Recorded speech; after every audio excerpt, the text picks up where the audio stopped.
Hey there, welcome to Cooking with Violet Vixen. Today we are feeding our sweet tooth with a very easy cupcake, which is called apple and spice cupcakes. Here's what we need. It will make 24.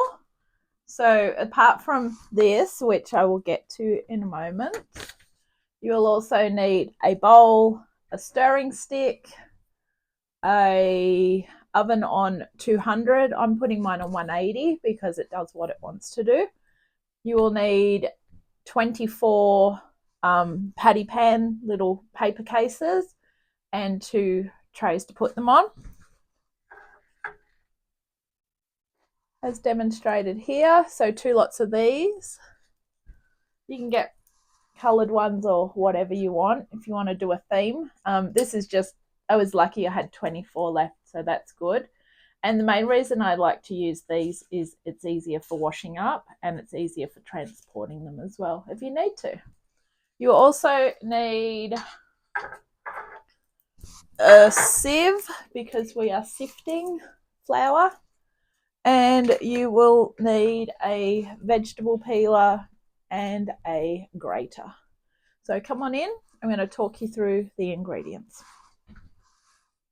So first of all, we will need 2 cups of self-raising flour, 1 teaspoon of ground cinnamon, half a cup of raw sugar, 1 cup of milk. I'm using the lactose-free light long life milk. You can use the milk that you use. I don't know how this would go if you use your soy or your other milk. So if you try it and it's okay, let me know in the comments below. We'll also need 125 grams of butter melted. Now that's the salted butter. Let's check on that in the microwave. Okay, yep, that's melted. Cool. 1 egg, which we're going to lightly beat. I always chuck it into a cup first. And the large apple, which we are going to peel and grate. Now, normally when you're cooking, you would use a Granny Smith apple. You can use any other apple, and believe me, I can tell you for sure, there are many varieties of apple. So let's get straight into it. So first of all, because I've got everything ready except for the egg and the apple, and I haven't measured out the cinnamon, we will start by doing the apple. So you want to just peel it. So just your normal veggie peeler, like as if you're going to peel a potato or a carrot or a sweet potato or whatever. I like to make it into a ring like that. And I have this really cool grater, which actually, rather than the box grater, it will collect all the stuff in the bottom. So it's really cool.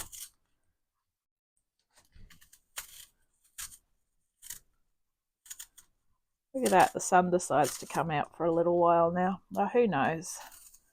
We're currently in springtime, but we are having winter-like days after a few beautiful days.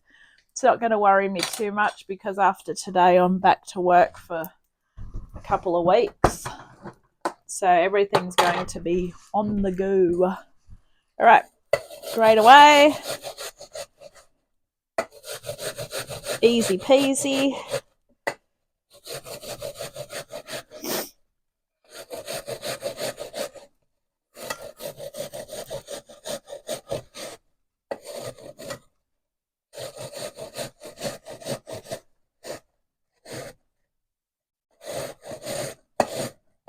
Grating an apple is really easy.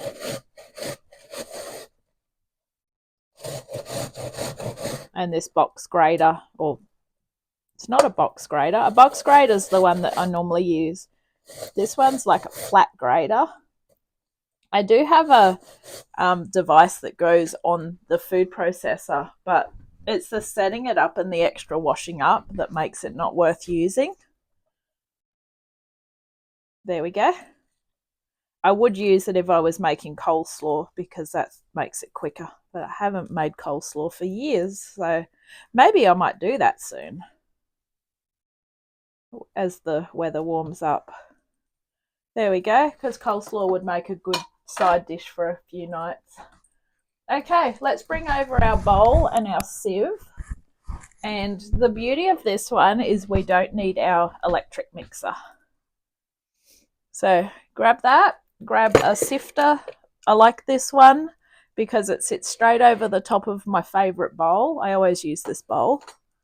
When you cook a lot, you will find that there will be things that, I've got hay fever, I apologise. There will be things that you will use all the time, and you'll make sure that you keep a few extra things that you may need in case you're not washing up or whatever straight away. So this sieve, as I say, it fits perfectly on top. So first of all, we are going to sift in the 2 cups of self-raising flour. Shake it about. Then we want, don't worry about the little lumps because we'll get them out at the end, our 1 teaspoon of ground cinnamon. Good thing about this one is I could stick the spoon down the jar. All right, those 2 are done. Okay, and then just use the back of the spoon to push the lumps and bumps through.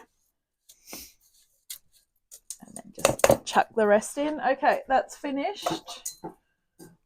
So what you want to do is you want to make a well. Now, for you that are just starting out to cook, a well is basically, think of your olden days well where you put your bucket in to collect your water. That's exactly what we're not collecting water from it, but we're just pushing everything aside so that we've got a wall and a crevice down the bottom. So into said crevice, we are going to add our sugar, our milk. Just got to put a little bit more milk in it because I don't like to overfill it until I'm ready to go. Our milk. Then our melted butter. Now I think I'm going to sneeze. I apologise if I do, okay? Butter. Our egg, which we're going to crack into the cup. Grab yourself a spoon to just give it a quick whip. Keep my teaspoons handy. Not just for making tea and coffee. In that goes. So your well should look like that. It's not in a well anymore. It's the wells come up and over. The last thing that we are going to put in is our apple. Try not to get the juice in if you can. So maybe give it a bit of a squeeze. Just my theory is if you get apple juice in it, it's probably not a good idea.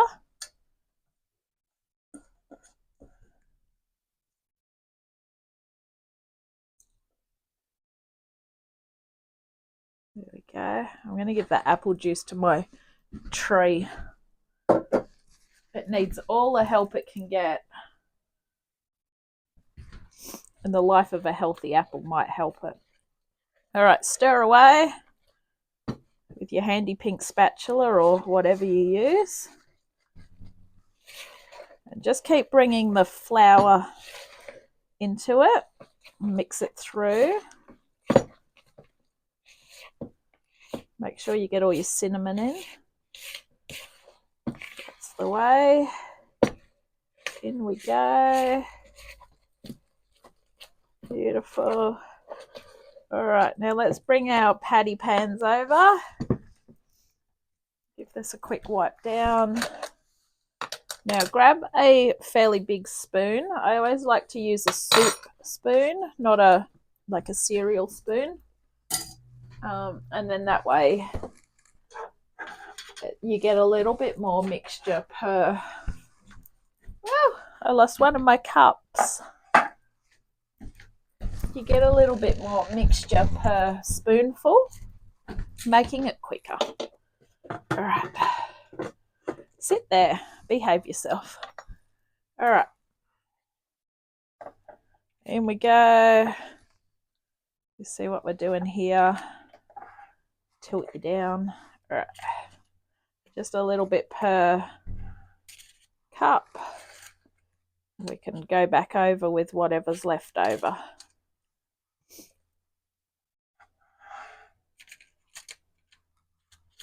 You could probably do variations of this. If you wanted to do a different fruit, you could. But same idea with the rest of it. I mean, there's so many different fruits now. You don't need to stick with the traditional ones anymore.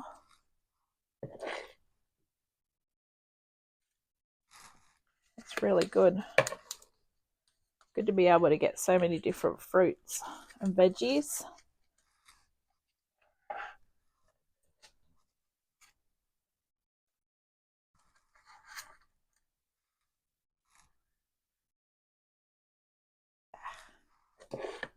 Making a mess, trying not to. All right, so I'm going to keep going with this and I'll be back when they're in. Okay, so they're all in.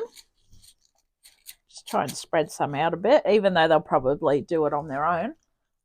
These are going to cook for 15 minutes or until lightly browned. So with there being 2 trays, you can put them one on top of each other, but you'll probably have to swap them and give them an extra 5 minutes. Anyway, I'll see you when they're done. So I've got the first lot of cupcakes out, the ones on the top. The second lot need a little bit longer. I'm giving them another 5 minutes.